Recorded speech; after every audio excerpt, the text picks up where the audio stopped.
I'm so excited. I am so excited. I was walking by a charity shop the other day. This was not the other day. This was like weeks ago now. Anyway, through the window, I saw this. Look at this. Look at this. Is gorgeous. I don't know how I stumbled across this. I don't know if the camera is doing it justice, really. It's this gorgeous green satin, and it's a duvet cover, which is wild because I didn't know they made satin duvet covers. That's not the point. So I found this. I just saw it like in the window and I went and bought it. It was £12 for this, I think it's like a double size. So it's like a decent-ish amount of fabric.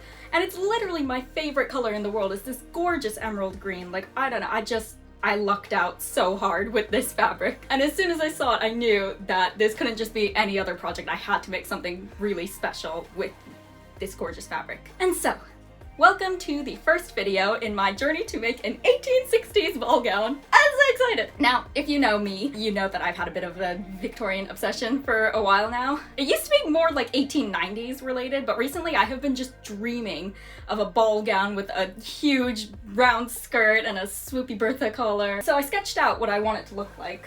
Now, please keep in mind, I'm not an artist. Decidedly not an artist. But this is my ball gown. I will put a better picture up on the screen for you. So I don't have a ton of the satin. Like, it is a decent amount, but I would estimate once I unpick the seams, I think it's gonna be about 4 meters, which is not really enough for like a full 1860s ball gown.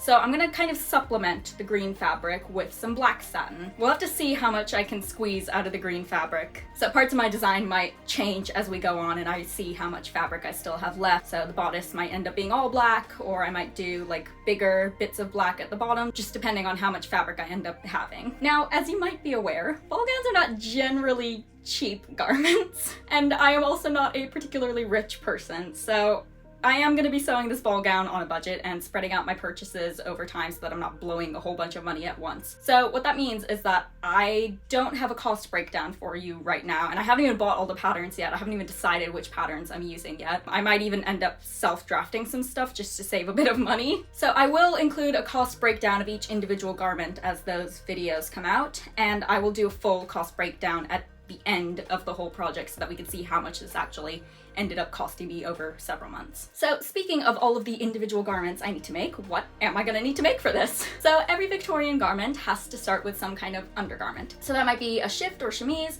or it might be combinations, or it might be drawers and a camisole. Now, I'm not aiming to make this ball gown 100% historically accurate. I would like to get the vibe of the 1860s, but I'm not gonna stress about making it like absolutely perfectly historically accurate.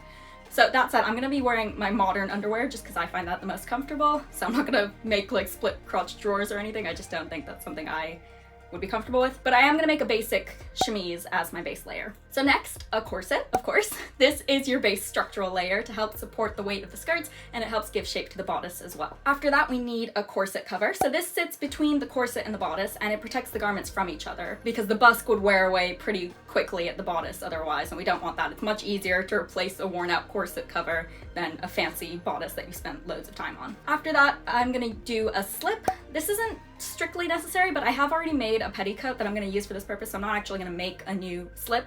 But basically this just sits between my legs and the next garment, which is a crinoline. So that crinoline is the magical structural piece that makes the 1860s skirt so distinctive. I think it was invented in the 1860s. Before that, they had to have layers and layers and layers of starched petticoats, and those got quite heavy, and then someone invented the wire crinoline, and that let the skirts get even bigger because they could be supported by this wire frame. So it's huge and it's round and it's super princessy, and I'm really excited about it. I will not be making it though, unfortunately, because I simply cannot justify the cost of materials and the learning curve at this point in my sewing journey.